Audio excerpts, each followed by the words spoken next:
Hey guys, it's Mark from Maztech, and today we are going to play with a Dell 530. I picked this up from a friend for free. All I needed to do was extract the old data in it. It was in a closet. We picked up a couple of parts and we're going to throw it in and see if this thing can even game Minesweeper. Stay tuned.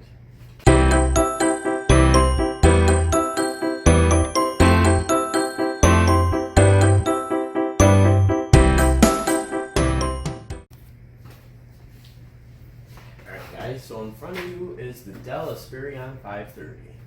This isn't any ordinary Dell Inspiron 530. This is the Celeron 450 version.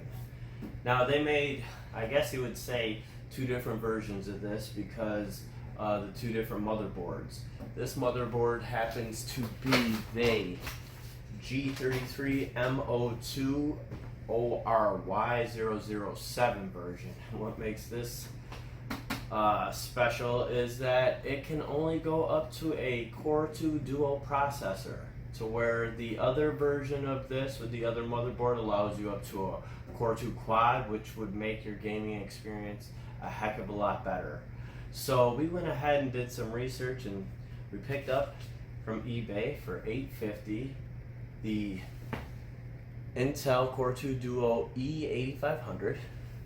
This currently has the Celeron 450 at 2.2 gigahertz. This processor goes up to 3.16 gigahertz. And we picked up the HD 7450 for free. I had this laying around. It's really just a testing parts GPU because it really can't game anything. You will see it has the HDMI and it has a DVI port, so it does allow for two different monitors at once. It's 1 gig of GDDR3 memory, or actually it may just be DDR3. I don't even think there's a G in front of it.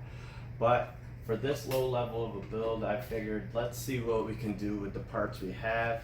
Yes, I did pay $8 for this, but because this was free, we're going to call this the $8 PC. I'll give you a quick look inside of. It's all cleaned up. I cleaned it up already. It was very dusty. It was in a closet. I do kind of like it though, because right here you can get a lot of airflow in the front. If they added a case fan in the front here. We're not going to do too much on this computer only because of how old it is, but I wanted to give you a quick look at everything in here. So, as you can see, there's still some spots that didn't come off, but it's a lot cleaner. I went ahead and did a little bit of cable management in there. But this is it. It allows for one PCIe 16. It does allow for one PCIe times 1, so if you want to throw a Wi-Fi card in here. And we got some old PCIe slots, which will probably never get used because, oh, no, this, I was going to say maybe this one could go in there, but that's even PCIe. So I don't even think I have anything that old. There's another classic for all you collectors out there. Let's see. But yeah, it's pretty quiet. I went ahead and added this fan in because there was no back case fan.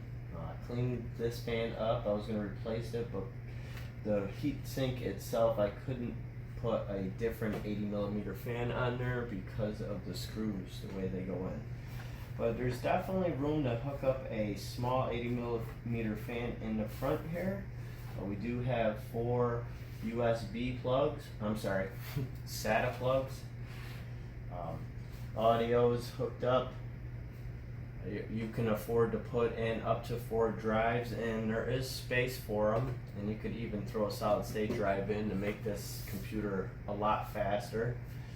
And it has the old pre-built power supply unit in there, and if I can find where the wattage is, because I can't see, it is a total power watt cannot exceed, that's not what we're looking for, I'm sorry, 300 watt power supply unit. I'll probably edit that out because it took too long. But yeah, we got the old pre-built in there. Go ahead and throw it back up for you. You can see this has never even had a graphics card put in it, but we do have 4 USB plugs in the back, an array of other ports to plug in things. A lot of things that I have no clue what they are for because I've never used them, but I'm sure you'd be able to comment below what they are. Of course, we have an Ethernet cord plug if you wanted to hook it up to the internet, which you probably would. It is kind of quiet. I do like the blue light in the front. And if I were to keep this PC, if it were the version with the Core 2 Quad, I would definitely modify this case. It did come with I'll try it again. It did come with a DVD rewritable drive, but many people don't use those, so I'm sure I could get it to fix, get it to work, and but nobody will probably ever use it. So I'm going to go ahead and start working on this. Go ahead and check out that B-roll, and we'll be right back.